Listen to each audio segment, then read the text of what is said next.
हमारे व्यस्त जीवन में ईश्वर की आवाज़। हमारे पास तन है, शरीर है, मन है, धन संपत्ति है, बाहरी संसाधन है। हम इसका क्या करें? ये आत्मज्ञान के लिए है। हमारी मंजिल हमारी मुक्ति है। 14वां सामान्य सप्ताह 13 जुलाई 2024 शनिवार।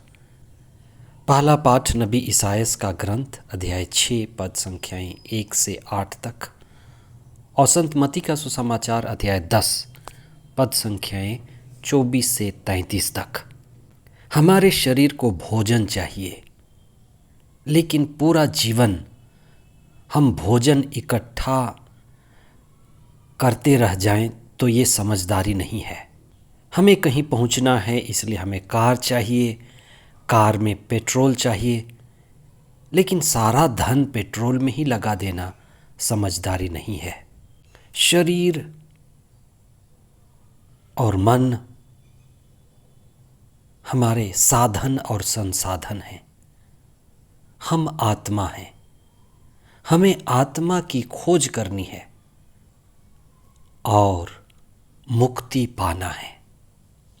इसलिए हम आत्मा की खोज में अपना समय दें।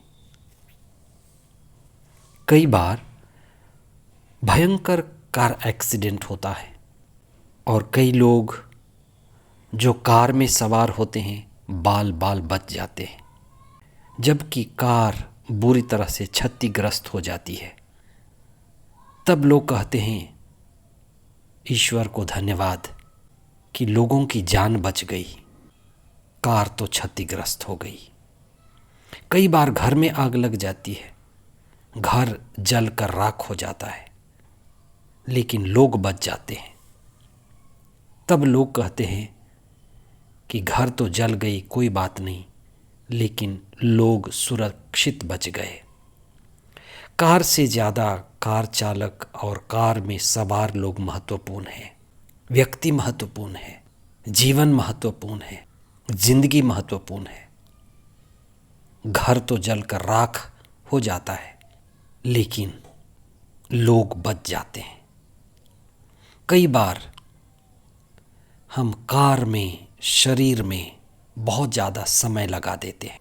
आत्मा है वो नहीं बचती।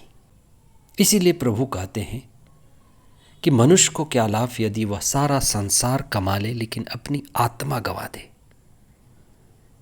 बहुत बार आत्मा खत्म हो जाती है, व्यक्ति मर जाता है, कार बच जाता है, व्यक्ति जल जाता है, घर बच जाता है। हमें इसी को गहराई से समझना है। हमारा शरीर, हमारा मन घर की तरह है, साधन संसाधन है। हम आत्मा हैं, हम शरीर में निवास करते हैं। एक दिन शरीर छूटेगा, हमको शरीर और मन को विदा करना होगा। इसलिए हमें स्वयं की खोज करनी है। मैं आत्मा हूँ, दिव्य स्वरूप हूँ, सत्य स्वरूप हूँ, चेतना स्वरूप हूँ। इसलिए जो मुझे तन मिला है, मन मिला है, धन संपत्ति संसाधन मिला है, ये आत्मज्ञान के लिए है कि हमें इसका सदुपयोग करना है और मुक्त होना है। मुक्ति ही हमारी मंजिल है।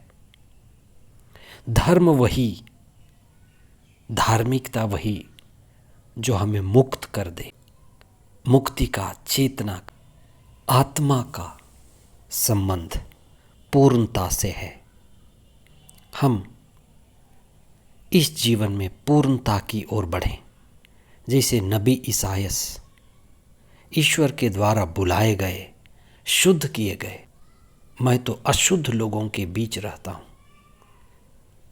और ईश्वर के साथ रहकर वे शुद्ध किए गए, परिशुद्ध किए गए और ईश्वर ने उसको मुक्ति का एहसास दिलाया और लोगों की मुक्ति के लिए नबी चुना और कहा